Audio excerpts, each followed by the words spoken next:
तो गाइस कैसे हैं आप लोग। मैं हूं आयुष और आप देख रहे हैं रेसल इंडिया। और आज आ गया है संडे। इसका मतलब ये है कि एक और WWE सुपरस्टार की लाइफ स्टोरी के बारे में हम जानने वाले हैं और इस एपिसोड में हम करने वाले हैं बात the phenomenal one AJ Styles के बारे में। तो अगर आप चाहते हैं कि नेक्स्ट वीक का एपिसोड आपके पसंदीदा रेसलर का हो तो जाएं ऊपर आई बटन में और लिस्ट ऑफ सुपरस्टार्स जो मैंने आपको दी है उनमें से अपने फेवरेट के लिए करें वोट, और जिसको मिलेंगे सबसे ज्यादा वोट उसी की वीडियो आपको नेक्स्ट वीक देखने को मिलेगी। अब एजे स्टाइल्स की हम करते हैं बात। तो इनका जन्म हुआ था जून 2, 1977 में Jacksonville, Florida, United states of America में।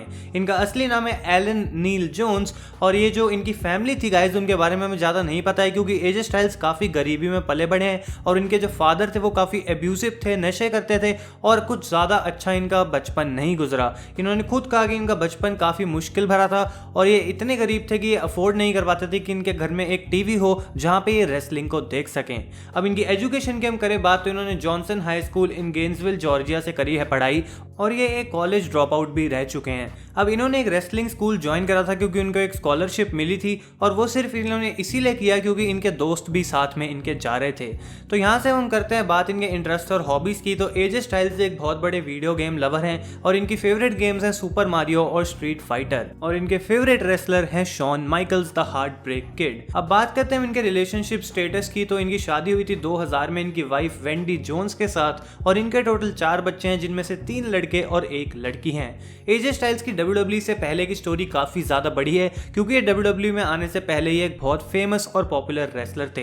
तो एजे स्टाइल्स की जर्नी रेसलिंग कंपटीशन में पार्टिसिपेट करने से स्टार्ट हुई और 1998 में इन्होंने नेशनल चैंपियनशिप रेसलिंग में पार्ट लिया, लेकिन उस कंपटीशन के पहले ही मैच में वो हार गए। लेकिन 1999 में वो बन गए winner of the promotional tour television championship और वहां से उनका रेसलिंग में इंटरेस्ट और भी ज्यादा बढ़ने लगा। इसके बाद उन्होंने कई सारे कॉम्पिटिशन्स में पार्ट लिया और फरवरी 2002 में इन्होंने अपना डेब्यू करा WWE के लिए, जो थी एक ऑस्ट्रेलियन रेसलिंग प्रमोशन। साल 2002 में ही इन्होंने ज्वाइन करा TNA को और वो बन गए थे उनके first ever x division champion और इन्होंने अपने इस रन में वहां पे टैग टीम चैंपियनशिप टाइटल भी जीता था। साल 2003 में एजे स्टाइल्स ने करा था अपना debut in Ring of Honor और यहां पर भी इन्होंने टैग टीम चैंपियनशिप टाइटल्स जीते थे। इनके रो की परफॉर्मेंसेस के बाद ये एक मेन इवेंट स्टार बन चुके थे और काफी सारे लोग इनको अपनी कंपनी का पार्ट बनाना चाहते थे। स्टाइल्स ने इसके बाद ROH की प्योर रेसलिंग चैंपियनशिप भी जीती जब उस टूर्नामेंट में उन्होंने कई सारे लोगों को हराया और उनमें से एक थे CM पंक। इनका कॉन्ट्रैक्ट उसके बाद हो गया था एक्सपायर ROH के साथ, तो इनकी pure wrestling championship title vacant हो गई थी। इन्होंने साल 2005 में ROH को फिर से ज्वाइन करा और अपना टाइटल जीतने की कोशिश करी, लेकिन उस चीज में ये अनसक्सेसफुल रहे। साल 2007 में TNA में ये वापस गए जहां पे उन्होंने world tag team championship title भी जीता। स्टाइल्स ने अपनी TNA में एक टीम बनाई जिसका नाम था TNA फ्रंटलाइन और इसमें सारे यंगस्टर्स थे जिनमें से एक थे समोआ जो। इनकी फ्यूड हुई मेन इवेंट माफिया टीम से जिनमें बूकर टी और कर्ट एंगल जैसे फेमस सुपरस्टार्स थे। एजे स्टाइल्स का मैच स्टिंग के साथ कई बारी हुआ फॉर द TNA चैंपियनशिप, लेकिन ये वो टाइटल जीतने में अनसक्सेसफुल रहे। इन्होंने लेकिन लेजेंड्स चैंपियनशिप के लिए बूकर टी को हराया और उस टाइटल को जीत लिया। एजे स्टाइल्स ने 2009 में फाइनली जीता TNA चैंपियनशिप का टाइटल और वो वहां से एक हील बन गए थे। एजे स्टाइल्स अपने हर मैच में लेते थे Ric Flair the nature boy की हेल्प जीतने के लिए और इसलिए जो क्राउड था उनको काफी ज्यादा हेट करता था। एजे स्टाइल्स की जो ये रेन थी फाइनली खत्म करी रॉब वैन डैम ने जब उन्होंने एजे स्टाइल्स को डिफीट करके जीत लिया TNA का चैंपियनशिप टाइटल। इसके बाद उन्होंने 2012 में कर्ट एंगल के साथ अपनी एक टीम बनाई और वहां से वो टैग टीम चैंपियन एक बार फिर से बन गए टोटल नॉन स्टॉप एक्शन में।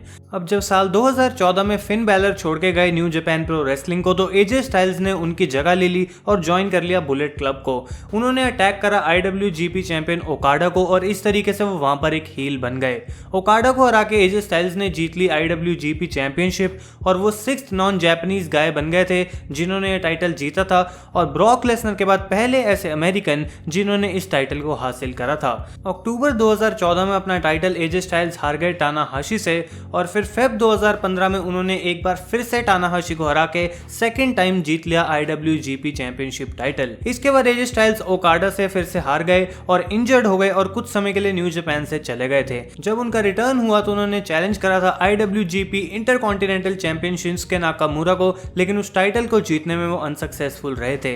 इस फ्यूड के बाद उन्होंने NJPW को बोल दिया था कि मैं यहाँ से चले जाऊंगा जब मेरा कॉन्ट्रैक्ट खत्म हो जाएगा, क्योंकि उन्होंने WWE के साथ साइन कर लिया था।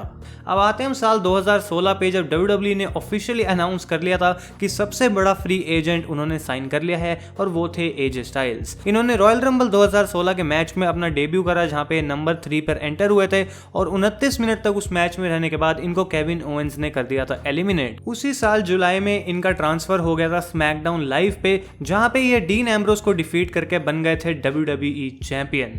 अपना टाइटल ये रॉयल रंबल 2017 के पेपर व्यू में जॉन सीना के अगेंस्ट हार गए थे और इसके बाद इन्होंने United states championship title capture करा जब इन्होंने केविन ओवेंस को एक लाइव इवेंट में हराया, जो कि हुआ था मैडिसन स्क्वायर गार्डन न्यूयॉर्क में। ये उस टाइटल को हार गए थे, लेकिन कुछ ही समय बाद उन्होंने वापस उसको जीत लिया और इसलिए अब AJ स्टाइल्स हैं 2 टाइम यूनाइटेड स्टेट्स चैंपियन और इनकी ये रेन अराउंड 75 डेज तक चली थी। इसके बाद इन्होंने अपनी फ्यूड स्टार्ट करी जिंदर महल के साथ और नवंबर 7, 2017 के एपिसोड ऑफ स्मैकडाउन लाइव में इन्होंने उन्हें डिफीट करा to become the 2 time WWE champion. ये रेन जो है इनकी, जैसा कि हम जानते हैं, पूरा 1 साल तक चली, जिनमें इनकी feud Nakamura, Samoa Joe, Kevin Owens और सैमी ज़ेन जैसे सुपरस्टार्स के साथ हुई। स्टाइल्स अपना टाइटल बिल्कुल एक शॉकिंग तरीके में हारे जब नवंबर 13, 2018 के एपिसोड में डैनियल ब्रायन ने उनको डिफीट करा और अपना हील टर्न कर लिया था। तब से लेके अब तक डैनियल ब्रायन और AJ स्टाइल्स की फ्यूड चल रही है और अब जैसा कि हम जानते हैं कि रॉयल रंबल पेपर व्यू में दोनों का मैच एक बार फिर से होने वाला है फॉर द WWE चैंपियनशिप। अब AJ स्टाइल्स की अचीवमेंट्स के बारे में हम करते हैं बात, तो इनकी काफी सारी ऐसी अचीवमेंट्स हैं और फिर से अगर मैं सारी आपको बताने लग गया है तो ये वीडियो कभी खत्म ही नहीं होगी। इनकी सबसे बड़ी अचीवमेंट WWE में रही थी जब ये 2 बार WWE चैंपियन बने और WWE 2K19 के कवर स्टार भी रहे। TNA में टोटल इनके नाम 15 से भी ज्यादा रिकॉर्ड्स हैं और साल 2016 में रोलिंग स्टोन ने इनको वोट करा था as the wrestler of the year. इनकी इन सारी अचीवमेंट्स और अवार्ड से ही हमें पता लगता है कि आखिर कितने बड़े रेसलर हैं और क्यों इनको बोला जाता है द फिनोमिनल वन। और इनकी एज हो चुकी है 41 ईयर्स की और मुझे नहीं लगता कि आने वाले समय में ये कहीं पर भी जाने वाले हैं और हम होप करेंगे कि ये WWE के साथ एक लॉन्ग टर्म कॉन्ट्रैक्ट साइन करें और ऐसे ही आने वाले सालों में हमें एंटरटेन करते रहें। तो गाइस, ये थी AJ स्टाइल्स की लाइफ बायोग्राफी। अगर आपको ये वीडियो पसंद आई है इसे लाइक जरूर करें, हमारे चैनल को करें सब्सक्राइब और अगले एपिसोड के लिए जरूर आई बटन में जाके वोट करें। Thank you so much for watching. मैं हूं आयुष और आप देख रहे हैं रेसल इंडिया।